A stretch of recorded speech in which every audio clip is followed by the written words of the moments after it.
Welcome to another edition of Icons of the Dragon Ball community, and joining me on this edition, very special guest.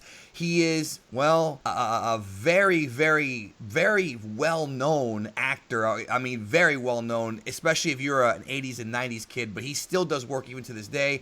Many of you who are in my age range will remember him as the voice of Cheetor from Beast Wars, Bob from Reboot. He was Coconuts from Sonic the Hedgehog, Dr. Wily and Captain N, and later on Mega Man himself, and of course the first voice of adult Goku ever in the English-speaking world.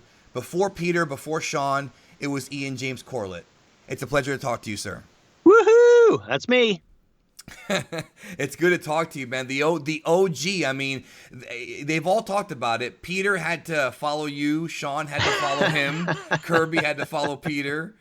You know? Yeah, it's. I'll tell you, it's something that I'm pretty proud of on the resume. I was the first dude. Yep. The first, just to clarify for those who might be wondering, the first person to ever play Goku was Barbara Goodson in the Harmony Gold dub. But you were the first adult Goku. And correct. The post puberty Goku, I guess we can say. Right. So where did this journey to becoming a voice actor begin? Well, it actually started when I was a kid. I was into all sorts of sort of performing things like puppetry. I had a ventriloquist dummy. I did shows, and then that kind of transitioned into who's phoning me? That transitioned into filmmaking, and I made animated films when I was a kid. So as part of that, the first ones I didn't have any sound because they were made on little regular 8 film. And then Super 8 sound came in, and I said, I'm going to do some voices. So I was a huge animation fan when I was a little kid, for real. I'm not one of these voice actors that goes, I've always loved voice acting and animation. And you go, nah, you just kind of fell into it. Anyway, what a slag on my other actors. Isn't that terrible? Anyway, no, I was truly an animation geek. Like, I was a huge Disney fan, had posters all over my room. And, that was way before liking Disney was cool. That was quite geeky. Right. So anyway, through that, I, was acting in my own stuff. I was acted in school and drama and stuff. And then as I became an adult, I stopped making films. I actually won this big student filmmaking contest in British Columbia, the province in Canada that I'm from, that was the most promising filmmaker in BC. And then I retired. Damn. What could have been? Yeah, what could have been? I've made films since. That's kind of a lie. But I just decided I wasn't... that wasn't the path for me. So I went to work in the family business, and then I started just thinking about it and going, geez, I want to do something else. And at that time, back in the early 80s, late 70s, early 80s, Vancouver was a huge production community for commercials. And mostly audio, like for radio and TV. So I started banging on the door and saying, I think I can be a character actor for these commercials. And gradually I started to work in that. And then in the mid 80s, the animation work started to trickle into Vancouver. And the people who were producing that stuff went to those commercial production houses that had a team of voice actors.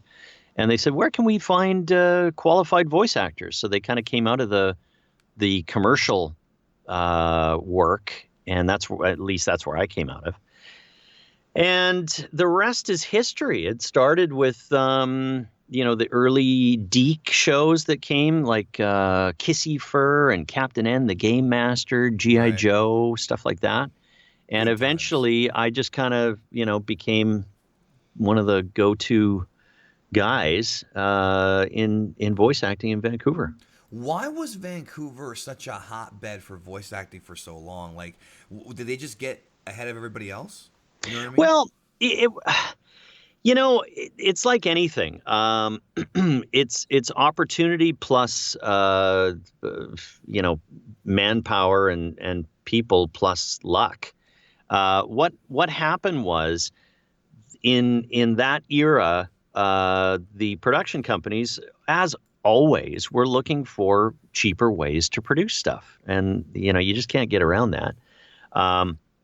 So what these animation companies learned was, hey, we can produce stuff in Canada, and for the most part, they sound like Americans, some more so than others. Right. And they came because at any given time, the Canadian dollar was worth 25 to 40% less at one point than an American dollar. So right there, you're saving. Plus, our union contracts were really flexible and attractive to American producers. So it kind of trickled in, and then it just kind of snowballed. Like other companies went, oh, hey, they're doing that. Let's do that too.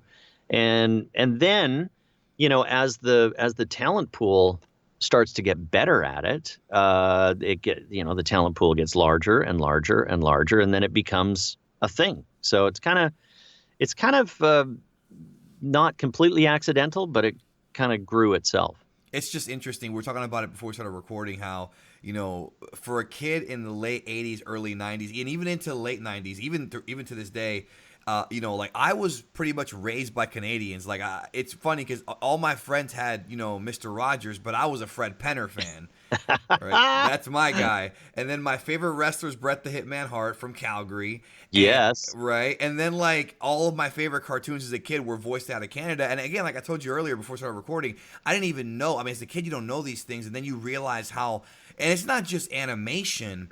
There were television shows that were live action that either started in Canada or were originally produced in Canada. Like when Tom Green blew up in '99. Oh, yeah. A lot of that stuff was already shown in like Toronto like 6 years earlier. It was kind of funny. Years. Yeah, years and years. Yeah. No, and it's just interesting that, even like, X-Men, like there was always like an outsourcing, I guess you could say, to that Vancouver studio. And now, is it still kind of like that, where it's basically, nowadays, it's Texas, Los Angeles, and Vancouver as far as voice goes? Is that like the best places? Well, yeah, it's funny. Texas came about in a similar way to Vancouver, where, producers were looking for a cheaper way to produce. Yeah, they went in-house. So they just went to their backyard and kind of grew that industry from there. So it's an interesting history. And my history with, I mean, I know your focus here in this interview is Dragon Ball.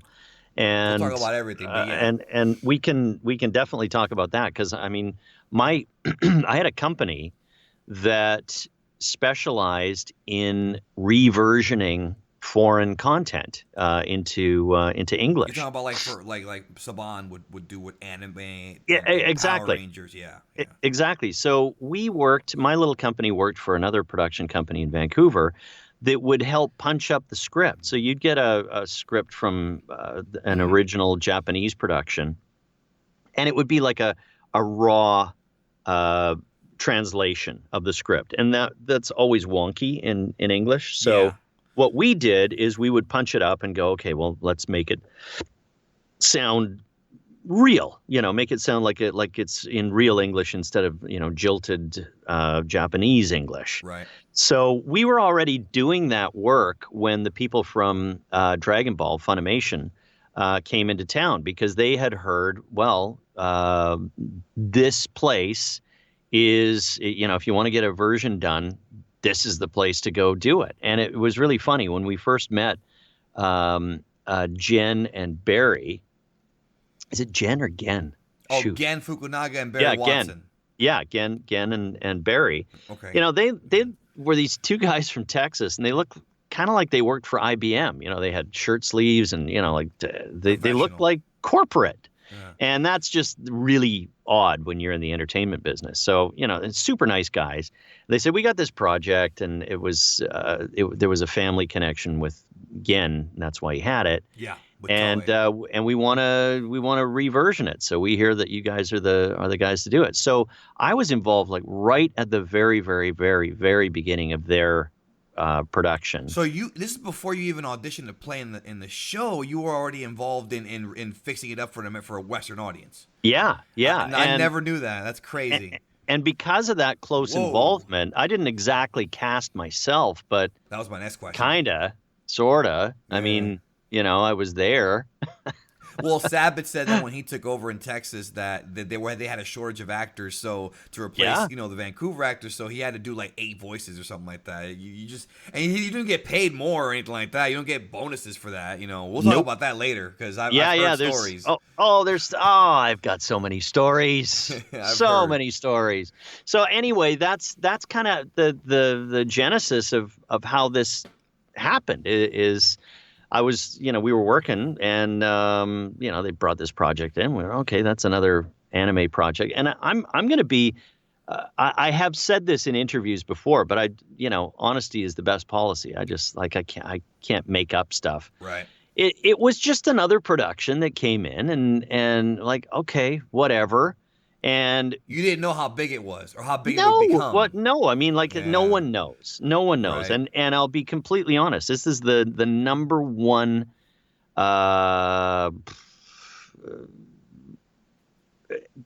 guess that I was wrong on in my career, because as I said, I was a huge animation fan. Like Disney animation was the gold standard, and I was into all forms of animation. And sort of ranked them, like Warner Brothers, Bugs Bunny stuff was funnier than Disney, but Disney was technically so much richer and better and cool. And then you had TV animation like the Flintstones and the Jetsons and Tom and Jerry. And that was really cheesy animation, but it was great because there was so much of it and you had new episodes all the time. So anyway, I was really an animation guy. So when I started seeing this Japanese stuff and learned that there was a term for it called anime, I went, boy, I don't like the look of that. Really limited movement, giant eyes that never blink, all the stuff that the fans ended up loving. You're like, oh, this is the best stuff ever. And I went, wow, was I ever wrong on that? Well, some of the animation can be really nice too. Yeah, of course. But the stuff I was seeing was like, oh, Jesus, this is wow. This Old is school. pretty limited. And the other thing was, because I was working on the story aspect of it, I just went, this doesn't make any sense. I don't get it. And we're going, where's the end? Oh, well, there isn't an end. You just don't understand. It's the way Japanese storytelling goes. Really? Okay. All right. So, none of it made any sense to me. I wasn't thrilled about it. I just kind of went, this is crazy. And not specific to Dragon Ball, but, that stuff. You were also in Ranma. I mean, that you were. Yeah. I remember. Did you also work on Ranma's reversioning too? I can't remember. Probably. But I do remember Ranma. That's a really controversial animation. For those who don't know, Ranma's a boy who, if he puts water on him, becomes a girl, and that kind of stuff was, I would say, controversial for the time. Nowadays, it's pretty normal. Do you think that's why it never took off? It could be. I mean, there's stuff that we would find that came in the raw edits of the original Japanese cartoons, and I can't remember what the show was, but there was an episode that, I mean, there was stuff you just had to cut out. It wouldn't. You'd get crap for it, basically. Yeah, and well, I'll tell you this story. And again, I can't remember what the series was, but so we're working with this Japanese liaison producer, and we're going through the script and watching the scenes, and there's a scene with a little, there's always a little girl, and there's always a girl with a short skirt and panties. It's just the provocative stuff. Yeah, it's always like that. So anyway, this girl, she's getting chased by something and whatever. She jumps over a cliff and then grabs onto a branch. And then it cuts to a big wide shot. And you see this girl, it's sort of at nighttime, dusk, and the girl's way up there. And and suddenly there's these like stars falling beneath her. And I'm looking at the script going, okay, she just screamed. What is that? Is this some sort of, there's a lot of magic in these shows. Maybe it's magical. I don't Right. know. What do the stars mean? So I look at the guy, because I'm trying to rewrite this thing. What is it? I don't get it. What's the stars? And he goes, oh, there's not the stars. That's a pee-pee. Oh my God. And I went, really, dude? Well, we're not keeping that. Oh, and if we did keep it, we made it into something else, because it was like, no, we're not. No, we're not having pee-pee in a North American cartoon. Well, I mean, you had the restrictions back then, because I feel like nowadays with streaming services and Blu-rays, we don't even have that problem anymore because the controversial stuff is like out there. We're all desensitized now. And I mean, if it's a cartoon for adults, fine, whatever. But they were trying to market this stuff to kids. Right? Yeah. So when you started working on Dragon Ball, I was going to ask you, did they? And I think I already know the answer to this question, but I'm still going to ask. Sure. Did they tell you anything? And what I mean by that is, did you have any idea that there was a Dragon Ball before Z, that there was a whole backstory of the character you were about to play? So did they give you all the details on this character? Because that's a lot of backstory. Well, they did, but honestly, I don't think they knew. Wow. I mean, yes, there's a huge backstory, but they kind of came in and went, look, there is a backstory. This is the executive review of it, but we're just starting from here. Yeah, that's what happened. Yeah, because I mean, unless you are a super fan, and there weren't any super fans at that time because the internet didn't really exist. It sort of did. It was but really primitive. Yeah, and it was not like you could get a bead on, oh, I see, there's like, tons of people who like this, or they watched it in Japanese or any of that stuff. It was kind of like, no, here we're just starting over. Here's a new production, and hopefully some kids will watch it, and maybe it'll end up on DVD and die a slow death, or, you just never know. You never know. And right. And that was one where the series, I stopped doing it for reasons that we'll probably get into in the interview, but we'll get there. Yeah. What I was, the end of it was, it took me probably 15 years to kind of go, oh wow, that show was like really popular that right. I started, and when you're a busy working voice actor, it's not like you treat jobs with disrespect. I don't mean that, but it's another job, right? What's the next job? What's the next job? What's the next job? You gotta earn income, pay, help your family. Yeah. So you're not, your perspective is very different than a fan's perspective, where, I mean, they are just like, they know every detail about every episode and every character arc. And, right. and for us, it's like, geez, I can't remember what I did Monday. So, it's just one of those things. So I this is the wrong term, but like I made peace with it, or I became accepting of, first of all, how wrong I was about how popular this thing would be or would become, because I mean, who's got a crystal ball? But I also went, gee, that like this touched millions and millions of people, and I better just embrace it and love it. And I do, like I do now. And it's funny because every Goku voice actor after me, and obviously I'm talking about English speaking voice actors. Right, of course. It does make me kind of smile and feel proud that every single one of them had to be pointed to me, and right. we wanted to sound like that guy because that's Goku. And I go, oh, that's kind of cool. And what's crazy about your performance as Goku, which the other Gokus were able to emulate, is that Goku is very childlike. He's very, he's a character Yeah. that he all he wants to do is just fight. He's just obsessed with fighting, and you kind of created the heroic Goku voice, which actually, it's interestingly enough, Mario Castañeda, who does the Spanish Goku, has a very similar like tone to yours, where you have like serious Goku and happy Goku, and that's kind of the did you have any like tapes of Nozawa? Did they give you any materials to help you like voice this thing? Oh yeah, you can hear the original, and often Okay, you that's have cool. to refer to the original to get timings, not necessarily meanings.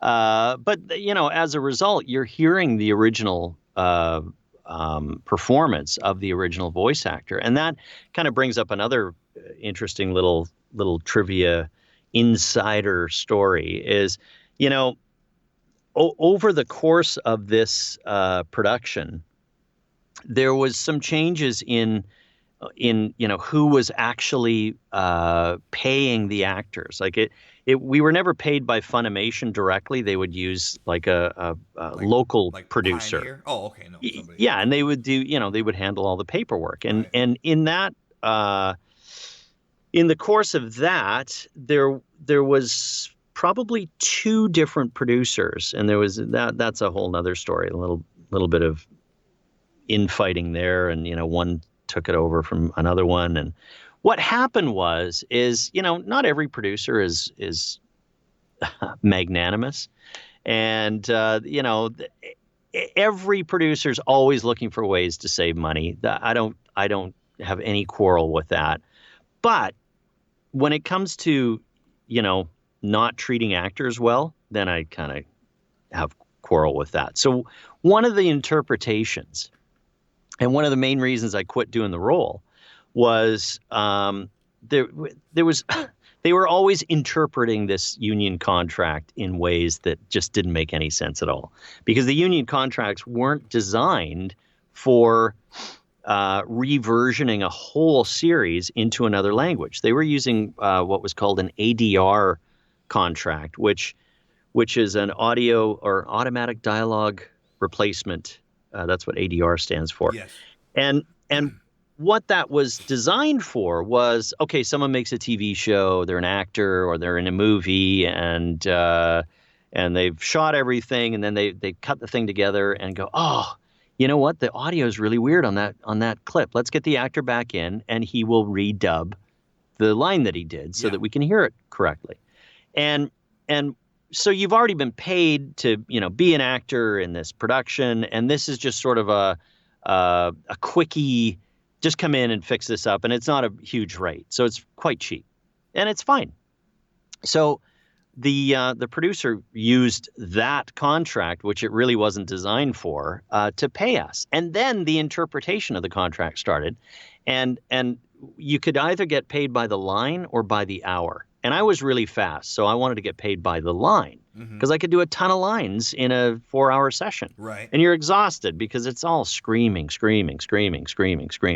as you know. Yeah, of course. And it's really taxing. So it's one day I realized, I don't know, I did like 400 lines or something, and on when I get to signing the sign out sheet, it's like it says like 250 lines. No, hold on. Because when you don't trust the producer, you start keeping track. You go, okay, I'm going to actually count these lines. So I get there. It's like a fraction of the line count, and they said, oh no, those other ones, those are vocalizations. So in other words, screams and yells. Those aren't lines. Oh, those are so vocalizations. They didn't want to pay you for the Yeah. screams. Wow. And I said, Wow. well, That's the hardest part. That's and it's huge. It's huge, especially in these action series. Yes. So I said, well, you know what?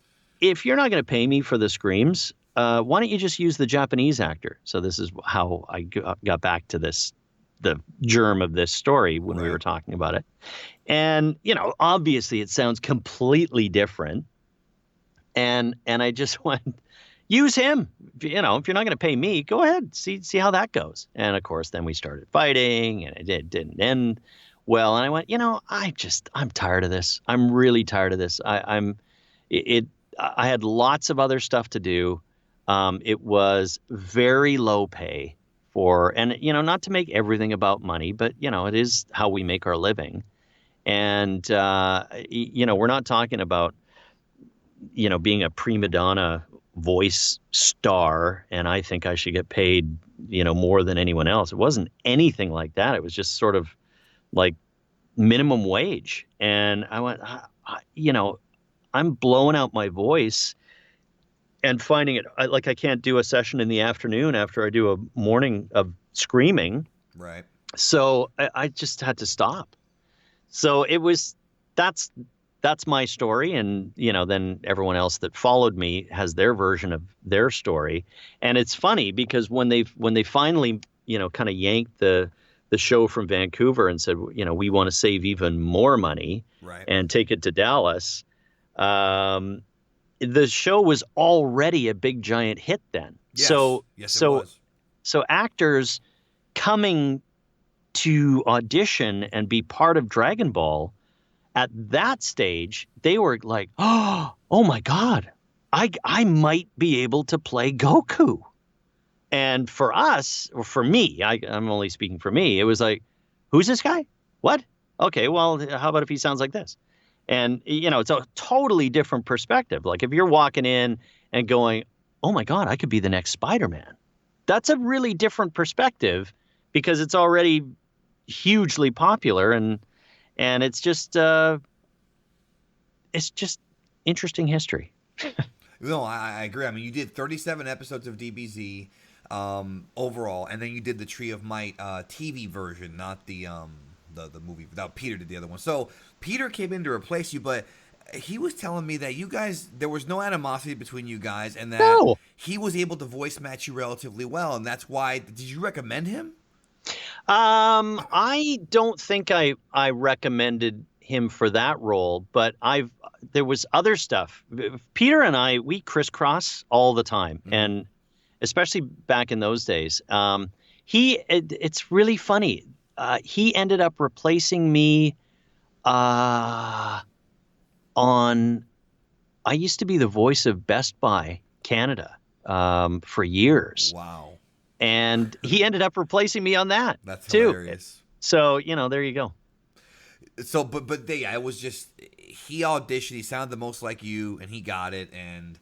Yep. Yeah. So when you basically left the project, it was because you felt like you were being underpaid and underappreciated, and you said the producer was already being like a prick to you, like essentially. Well, they were taskmasters. They were taskmasters. They weren't a warm and fuzzy producer. Yeah. That's all I'm gonna say. I understand. Now, looking back, and this is going to be kind of a weird question. I'm not going to ask you if you regret it, but here's the question. Had you known the series was going to get as big as it would you have stayed? Maybe. I absolutely, and I don't want fans to take this the wrong way, but I absolutely hated working on that stuff. It's not my bag because it's so screamy. And even though I was good at matching matching flaps, as we call them, right, mouth flaps, yeah, I was really quick at it. It's, how do I put this diplomatically? I'm gonna paint myself into a corner, but I don't care. It's not that it's not acting, because it is. But it's a very technical form of acting. So along with your, hey, what does this line mean? What does this character want? What are we doing here? How do I make this funny? Along with all of those acting things that actors do, you're going, oh, what's the technical? Oh, I have to get it into in that kind of rhythm, or to match those flaps. And, you will have, it's the reason why you hear timing that sounds like this. And it doesn't always sound exactly the way you would speak in real life, but it fits the flaps. Yep. And I have a really hard time with that. I am not doing it, But it's just not like it's a different kind of acting, and I just want to be freer. So that's why you prefer to do more domestic cartoons where you can voice them from before they're Yep. even animated, as opposed Yep. to anime where you have to match it to Correct. flaps that are already there. And the Correct. Japanese don't even match the flaps half the time. I mean, if I know. people forget, if you go back and watch DBZ, the same stuff you were dubbing, there are a few moments here and there, maybe at least 2 every couple episodes, where you see the flaps not matching. They didn't care. Yep. They were also on a tight schedule. Yeah, no. I'm so glad you brought that up, because I used to argue that when we were doing these sessions. Yeah. And They don't I even go, do it. that's not even close. Yeah. So don't worry about it. And some producers were way better about that than others. And I enjoyed working with them, because it was like, look, no one's paying attention. Don't worry about it. Make the line sound good. And that's number one. Forget it. Like, the flaps are number 2. And in that environment, yes, I kind of enjoyed it, because you could do some neat stuff. Now, what I didn't realize, if I had a crystal ball, and this is the current state of the acting economy, is now that we've got the internet and, the possibility of huge fan bases and conventions.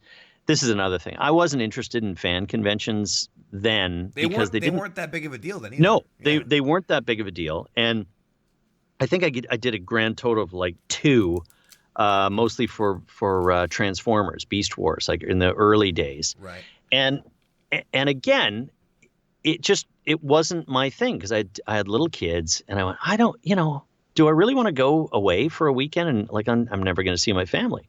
So it just wasn't really on my radar. And what the current economy is now you can kind of justify, hey, you know what? I'm going to do that anime. No, it still doesn't pay well. But you can make it back on the con circuit. You can make it back on those conventions. And that didn't exist before. So in that sense, had I had a crystal ball and or, maybe even in the current economy, I would have stuck with it for the back end. And not to make it all about money, but it's also about the fan base, right? Like a lot of people loved you. They still do. I don't know, how can you know? You just can't know. So it's not a regret, because I think the other actors who followed me have done a great job. And what I often I'll kind of cut you off at the knees, because I'm sure this is going to come up, because it comes up, online, and when I do other conventions, it's like, so you were the first Goku. What do you think of the other Gokus? And they're always trying to get y'all to fight.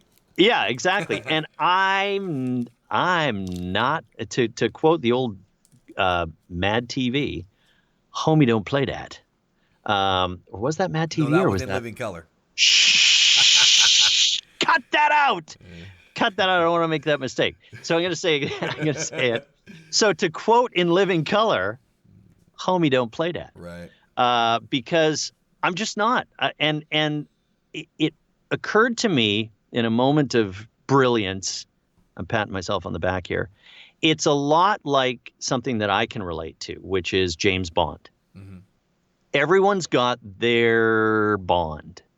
Sean Connery, he's the only. Oh, no, he's the best Bond. Oh, no, not that one. Not Roger Moore. No. And for me, like, my Bond was my Bond when I was growing up, which was Roger Moore. I looked at Sean Connery like, oh, that's the old Bond. I'm not interested in him.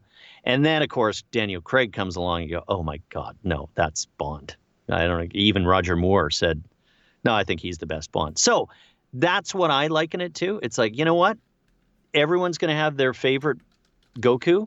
I'm just happy to be Goku number 1, OG. Yep. No, that's yeah. I mean, that's unquestionably the truth. You put the groundwork. So so you were doing Cheetor. All that stuff was kind of around the same time. Reboot. Yeah. Close enough. Yeah. So did Dragon Ball open up any doors for you, or were you already in the game, just taking roles? Did Dragon Ball, like your time on the show, create any sort of networking contact that improved your career that you remember? Zero, honestly, and it's not, and I don't mean that to sound No, you're just being crappy, honest. but it Dragon Ball didn't mean anything. Like when I did it, I don't even know if it had arrived on the air by the time I was finished. So no, but now it does. Now it totally does. Like if I'm talking to a guy between the ages of 20 and 40, and they go, oh, you're a voice actor. Oh yeah. Like I just tell them, yeah, I was the first Goku, and they, what? No way. Because it's like the role that absolutely everyone knows. Yep. No, he is the most recognizable anime character. Maybe outside of Pikachu is the only other one I can think of. You know what I mean? Yep. Like in the world, it's kind of insane. So, so you played in all these different shows: Captain N, NASCAR racers, Dragon Ball, of course, Care Bears. It's a very diverse cast of characters you've played in different types of shows. So did you ever find it difficult to get into the mindset of a character, even though the character you're playing now might be completely different from the one you played last? Did you ever have difficulty with that? No, because it's what an actor does. Now, what I did have find challenging, and this relates back a little bit to something I mentioned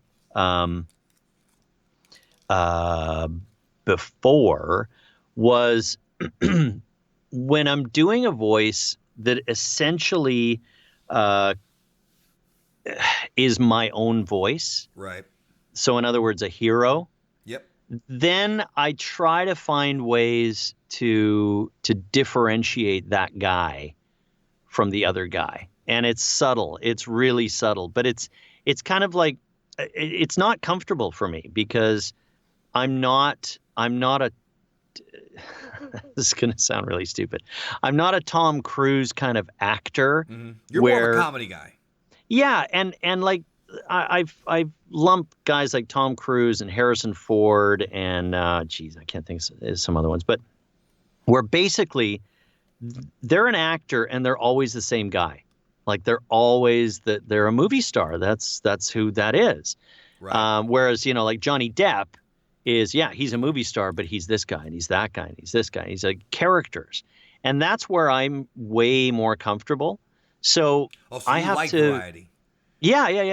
And I find, being that hero kind of boring. Like it's like, oh geez, like he's just a hero. He's tough and he's cool. But from a technical standpoint, if one hero kind of sounds like the other hero, I have to find really subtle ways of making those guys different. Just for me, like sometimes the client doesn't care. They go, no, that's great. You sound like you. But that's the bigger challenge for me. Like when it's characters, like actual, broader characters, no, bring it. I love it. It's funny because a lot of the actors that even work on Dragon Ball have talked about how they like doing comedy too. Like, it's just the most fun, I guess, right? Yep. So, what do you have a favorite career role or a least favorite career role that like your favorite one you've ever done and then least favorite? Well, that's a great question, and I think because I got to ask you about Sausage Party. I have a question about that. Well, I've got kind of a cagey poetic answer to that question of your favorite and least favorite, and it's Goku. Because really? Because of all the things I said, because it was so taxing to do and such a pain in the butt when I was in the middle of it. And conversely, it's awesome because it's so freaking popular. Like everyone knows it. So that's kind of like a cheeky answer to your question. It's both. Yes. Yes. But I do have favorite characters, and whichever ones you had the most fun playing, I guess, or coming up with, being creative, Yeah, and one of the really early ones, like I really enjoy. Like, you can't deny that when a show is super popular, that can kind of automatically become one of your favorite characters because you go, oh wow, people really like that. Right. So there's that kind of answer. But for me, one of my favorite characters ever was Coconuts on Sonic the Hedgehog. I'm so glad you said that. Because it was one of the first times I was able to do a voice that I had in my back pocket forever, like since I was a kid. And I just, when I got cast using that voice, it was like, fantastic. Finally, I get to do that, that funny little Dr. Robotnik voice. I don't want to go on sanitation patrol, please. It's like a Joe Pesci type of, yeah, right? Yeah, exactly. And I was waiting to use that voice. And, so that is a favorite. And I have another favorite too from a show that not a lot of people saw. It was the series was called Dr. Dimension Pants. And I did this character. He wasn't even a regular. I think he was in 4 or 5 episodes. But his name was The Cortex. And he had this giant head. Like a brain. He had like his cortex was so big. His head was blue. He looked like a light bulb. And he sounded like this. He was very, very theatrical. And he was a bad guy. And I just had a blast doing it. And a lot of it has to do with the environment that you're working in. The voice director, James Corrigal, which, for any of you insider fan geeks, you'll Google him and realize, oh, he directed so many of the shows that I like. He's just fantastic. And he really lets you play, and he loves actors, and the environment was fantastic. And that was another favorite of mine. Do you like recording in a group environment with the actors there with you? Or do you like going in the booth by yourself? I'm good either way. It's a different dynamic when everyone's there and you're kind of doing it like a radio play. That's really cool. So I'm happy to do that either way. I do work alone well. Some people really don't like working alone. I don't mind at all. I'm kind of a solitary guy. I can, and again, it comes down to the voice director. If the voice director's on it, they're going to get great performances, and they know the script like the back of their hand, and everything fits.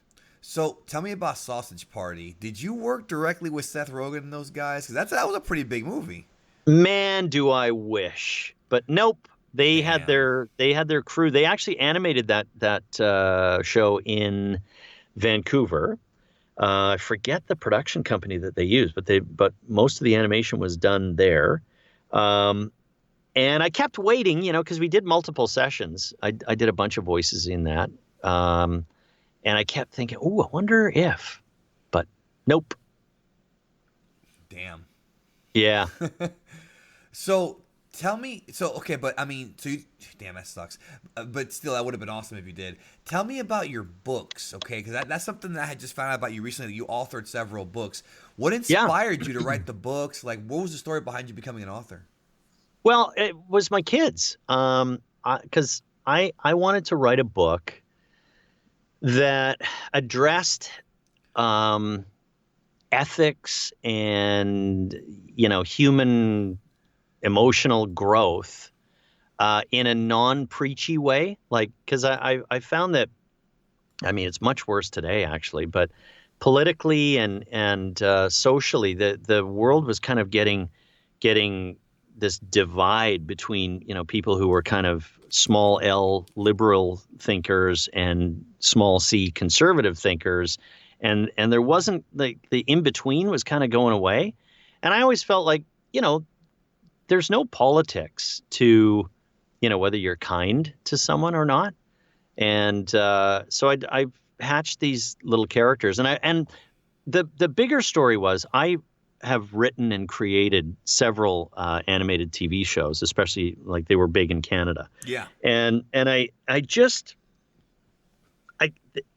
there's a lot of people involved in making an animated series, like tons of people. So you have to be collaborative, and you have to, even if you created the series, there's a lot of opinions and a lot of people involved. And I got kind of burnt out on that because of like I'm not terribly good with politics. Like I'm not mean to people, but I just don't. It's like if I want to do something, I just want to do it this way, and work with me, people. And I got tired of kind of always kind of I don't know, acquiescing and being overly collaborative. Yeah. So I thought, control. a book. Yeah, exactly. So a book, I went, yeah, you know what? That's going to be my thing. I can just do what I want. So I wrote up this concept. The first book was called E is for Ethics. And I created these two little characters, Elliot and Lucy, who are basically modeled on my kids. And the idea was really simple. You'd have a very short story where one of the two kids or both of them are faced with some ethical situation. Like the little boy or the little girl finds a $5 bill in the store and goes, fantastic, I got $5, I'm rich. And they start dreaming about all the stuff they're going to spend it on. And then a minute later, they're at the checkout and there's a lady going, oh my goodness, I had a $5 bill. I think I dropped it when I pulled out my phone. And the little kid knows, oh, that's the one I found. What do I do?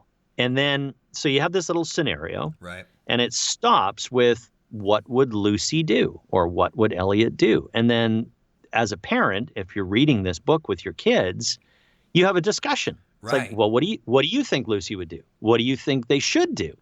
And, maybe some families go, hey, finders keepers, don't worry about it.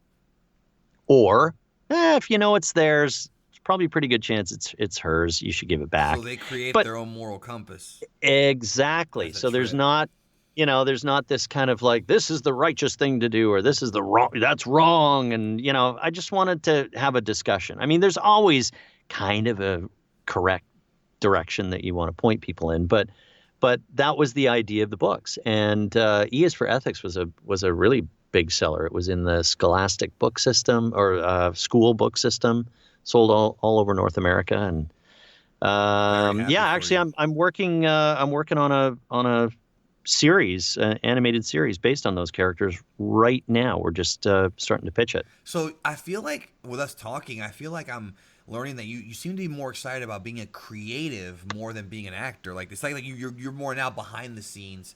I mean, I know you still act, but I'm saying, I feel like you're more, I guess, more into it. Does that make sense? Well, kind of, but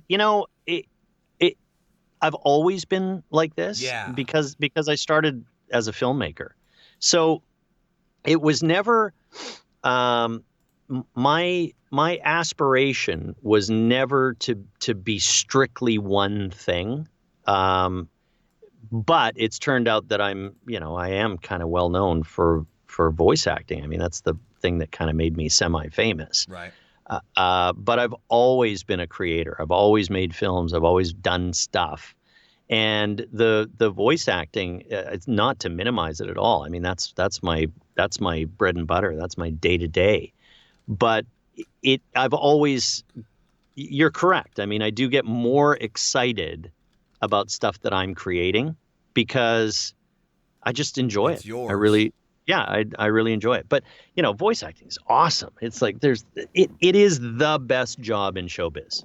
Yeah, because you can actually, get your I hate to say it, but let's be real here. You can get a little bit enough fame to make a profit on the con circuit while not being so famous that everybody knows your face. You can't go to Walmart or you can't go to Kmart to shop. You know what I mean, or whatever. Like you're right in between. Yep. So have you kept up with Dragon Ball at all? Like since you left the show?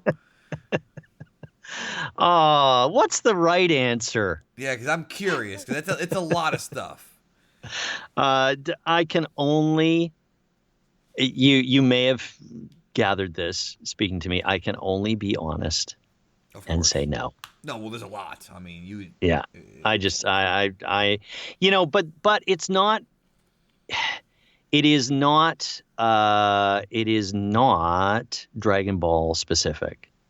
This is the story of my career. I mean, I honestly, and it, again, as I answer this, it's like, gee, that sounds kind of crappy, but I just don't like there's a difference between being a fan and being an actor. Yeah. And I know there are lots of actors, lots and lots and lots of actors who really pour themselves into, like, they, you know, when the production comes out, they watch all of it.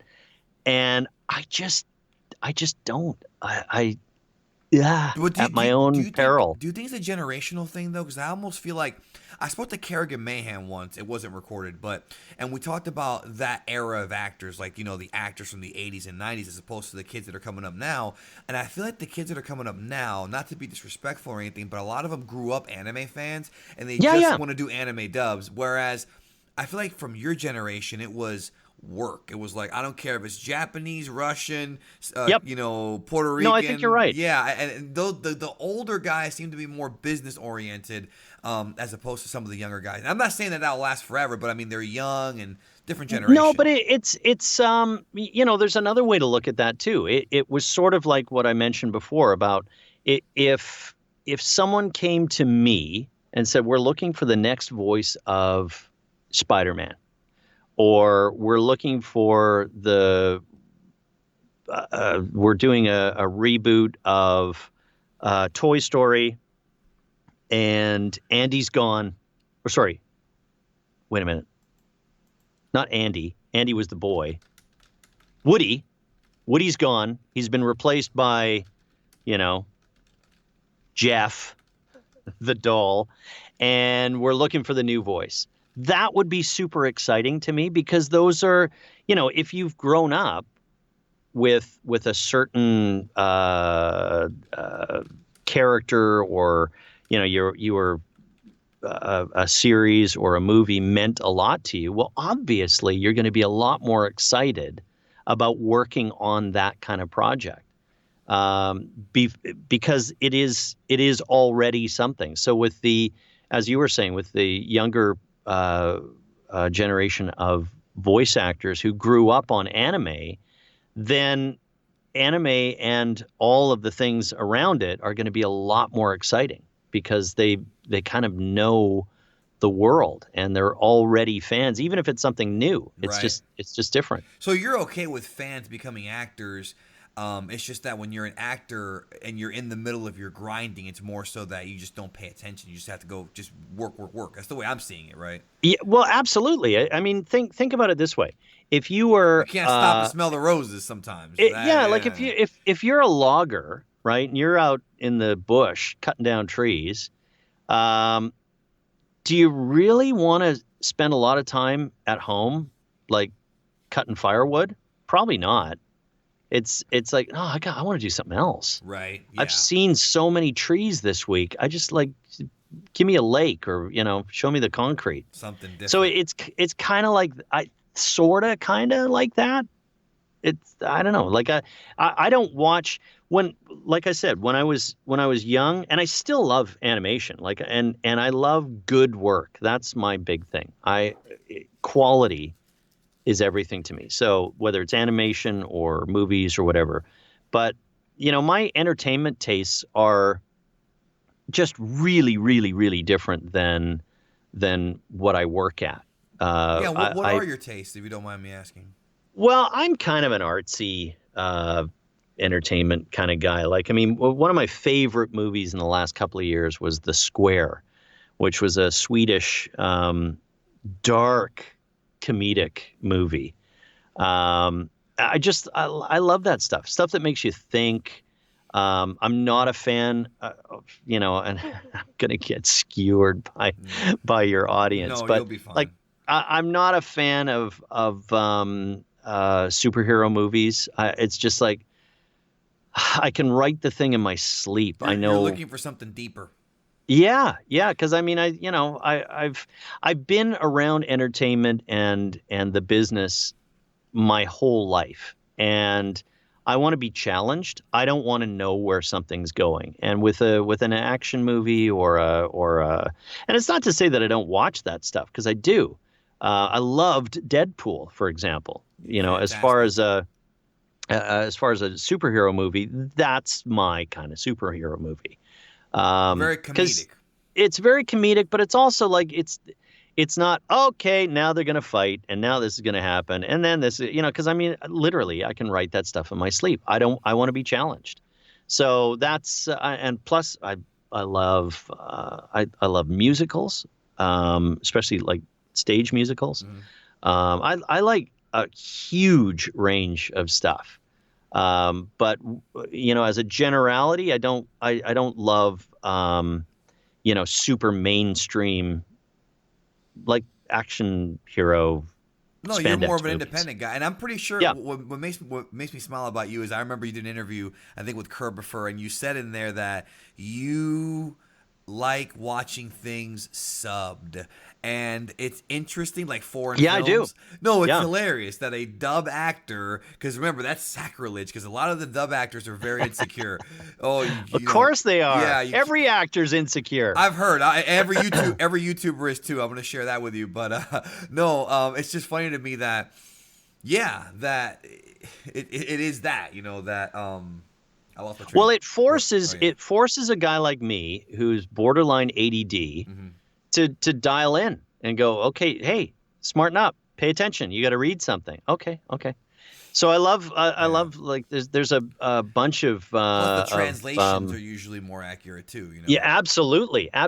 And again, it gets back to acting, because then I can hear even if I don't understand the language, I can hear that actor and whether he's a good actor or not. Right. Inflection and tone and everything. Exactly. Right. Exactly. So that's the other reason I like it. No, I mean, I'm the same way. I mean, and when I really love something that's like, for me, if I'm watching like an anime, I'll probably just watch it dubbed if it's a one and done. But if it's something I'm really into, then I'll always go sub just to kind of see, the purest form. And I'm glad you said that, because like I said, a lot of people, and I respect all dub actors. It's just funny that, a lot of them will never say, oh, I watch things subbed, even though we know that they do, because they have to sometimes to research their own character. So, no, I'm nothing but brutally honest. Right. No, I mean, no secrets. No, I appreciate that. I'm the same way. So before we get out of here, let the people know where they can find you. You'll be at Kamehacon 2, of course. Oh, yeah, I'm looking forward to that. I'm seriously looking forward to that. It's going to be a great time. I would hope, yeah. Yeah, and hopefully, I don't know if they got their imaging and bannering right, but like the early stuff that I saw, because I think I was one of the first people that they announced, they didn't. I always use my 3 names. Like, I'm a 3-namer, always have been since I was a kid. James Corlett. Yeah, so if I don't know whether that's all done yet. It probably is, because we're only a week out or so. Yeah, they added the James. They added it. Good. Actually, you reminded me of a question I was going to ask you earlier. Yeah. Why did you use an alias on Dragon Ball Z?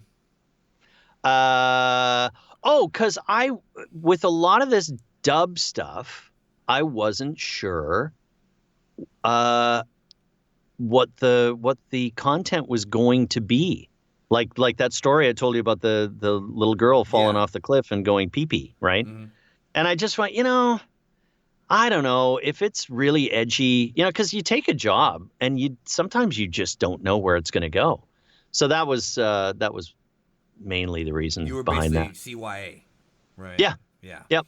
Okay. Yep. I was just wondering. So anyway, I saw that. Yeah. Oh, go ahead. Sorry. Yeah. No, that's a great question. I forgot about that. Yeah. Actually. So yeah, you can find me on Instagram. That's like my main thing. I'm not on Facebook. I am on Facebook, but it's just like for friends and family kind of thing. Mm-hmm. So please don't be offended if I don't respond to you on Facebook, because I just don't. It's like very, very, very small. So you can find me on Instagram, Ian James Corlett, at Ian James Corlett. You can also follow my car has an account. It's at Electro Porsche. So have a look at that if you guys are into cars. There's some interesting stuff there. And also on Twitter, which is really more of a feed through from Instagram. Instagram, I'd say, is like my main social back and forth thing. Right. And on Twitter, it's Ian James -007. Or is it? Oh, shoot. Is there a dash in there? I don't know. It's Ian James 007, which now probably makes sense why I spoke about James Bond earlier. What's your favorite Bond movie? Because actually, okay, sorry, it's Ian James 007, no dash. Yes. My favorite Bond movie is Daniel Craig, Casino Royale. That's a recent one. Yeah, it's such a good film, really good film. And then I've got other favorites. One which is a real dark horse because it stars George Lazenby, who I always wrote off as, oh well, that can't be any good. Because remember, these, like when I was watching James Bond movies, you might see one on TV. You certainly couldn't go rent it because like this is even before video stores. So you were kind of at the mercy of like when these things would pop up. So his film on Her Majesty's Secret Service, I never saw until about 2 years ago. I've never seen it at all.